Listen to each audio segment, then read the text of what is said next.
What's up, everybody? Welcome back to the channel. I guess I should say welcome back to the channel to myself. It's been 4 long months, but hey, it's all good. Hey man, I'm gonna drop y'all a series of videos. Right now, this right here is pretty much a defensive guide for any NCAAs on the PS2 or the Xbox. Most of these plays, they're generic plays, they're base plays, so they in pretty much every playbook. But the playbook I run is a 3-3-5, and I got a few schemes that I run out of a few formations. My go-to scheme is out of the nickel, and the nickel can be found in the 3-4, the 4-2-5. It can pretty much be, but anyway, man, scheme I like to run, like I said, the first scheme is out of the nickel. I do not change any of the packages. So let me just give you a rundown. Now this is only gonna be one play per video. I'm gonna show y'all the way I like to adjust depending on what the offense shows, and I'll give y'all a few clips of in-game play. So right now we're gonna go into the nickel normal. Now these are the plays that I run in my scheme: the crash 2, the thunder green, and the crash 3. For those that don't know football fundamentals, your thunder green, that's a man blitz, and the crash 3, that's a zone blitz, and crash 2, you can pretty much call that just a zone, pretty much with a blitz and a cornerback or DB or whatever you want to call it. So you get a man blitz and you get 2 zone blitzes. So the one I'm gonna work on today is the thunder green. Now in the thunder green, it really does not matter. You can play it pretty good against the 2 tight end sets like this, the ace big, any formation in here. This right here, the I-form Y trips, I probably wouldn't run it against this because this is a straight up running formation. It has very little passing options in it, but you just got to test the waters with it.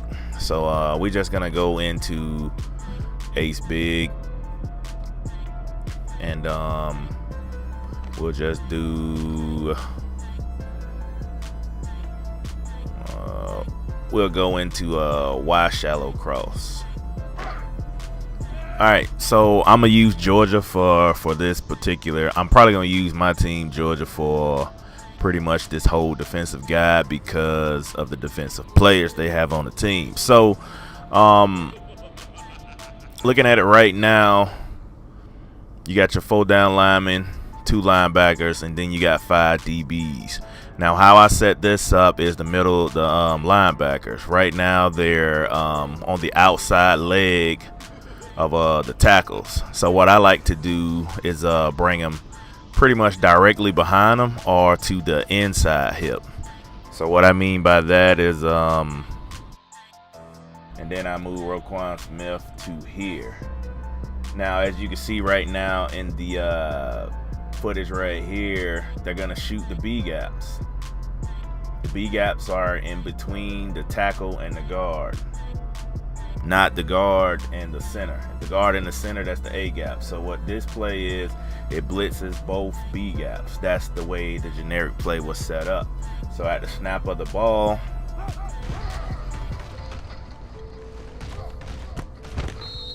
you get maybe 1 or 2 in, and they meet at the quarterback.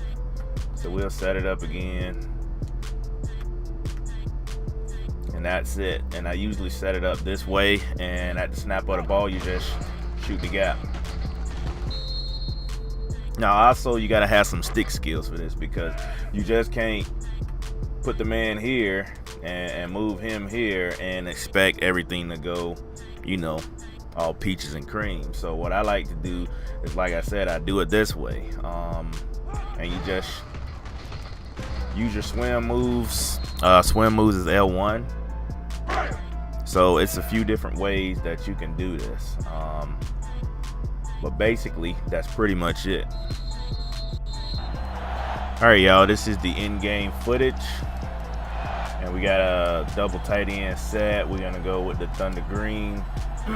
Well, folks, if there's anyone to watch, I'm going to base the line. Lining up at wideout. He's going to be a very now what I like to do right here, you see the halfback on this side. I usually control the linebacker that's on this side. And isn't afraid to go across the middle of the field. He should have a great. That was a nice throw. All right, now on the instant replay right here, I'm controlling Washington, taking on Utah.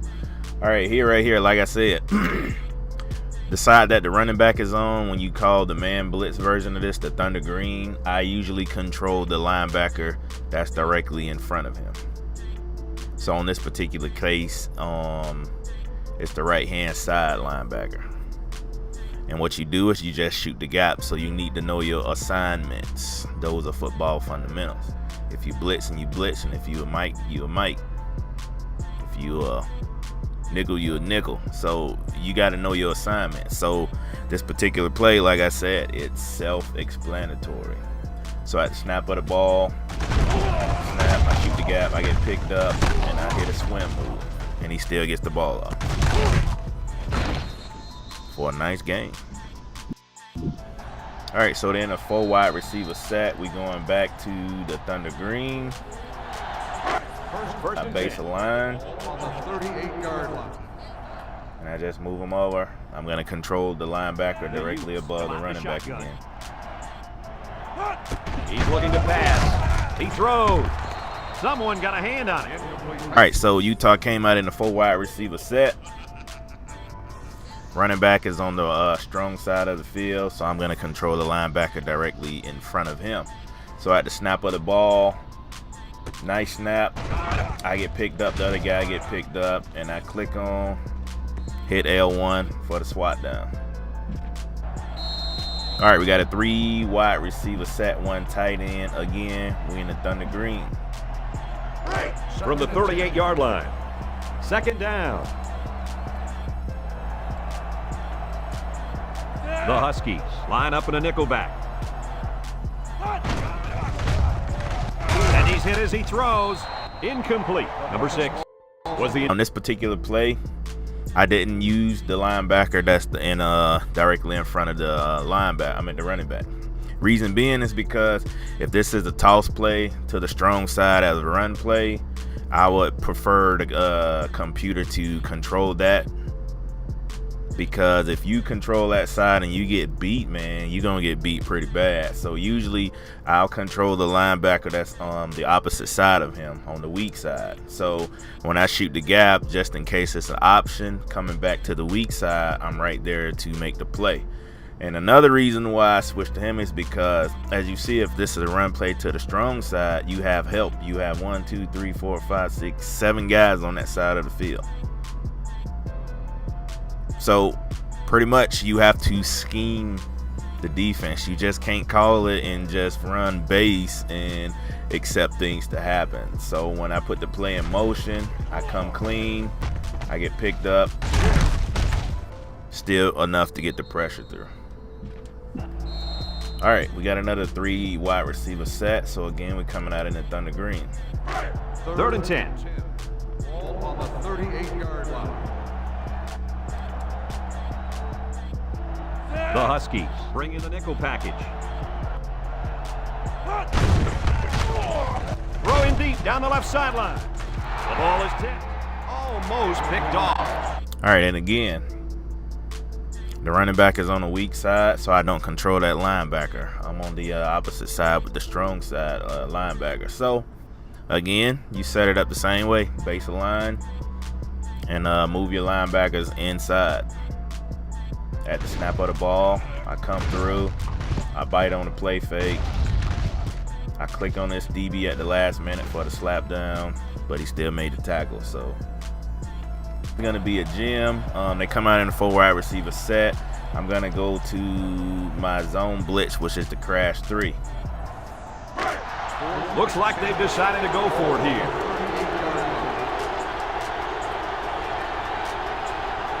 The Utes line up with 4 wide out. Wants to throw outside. Loose football. And they fall on the loose ball. What happened there, Coach? All right, now this one right here, this is the Crash 3. This is the zone blitz. So what I do on this is this guy here, where I'm at. This guy here, I put him in a quarterback spot. So to do that, you flick the right analog stick to the left. Then I come to this guy here, and I go here, and I put him in a flat zone. To do that, you push the right analog stick right. Then I come here to this defensive end, and I re-blitz him going straight down. And then you manually control this guy right here. And I'm gonna run the play.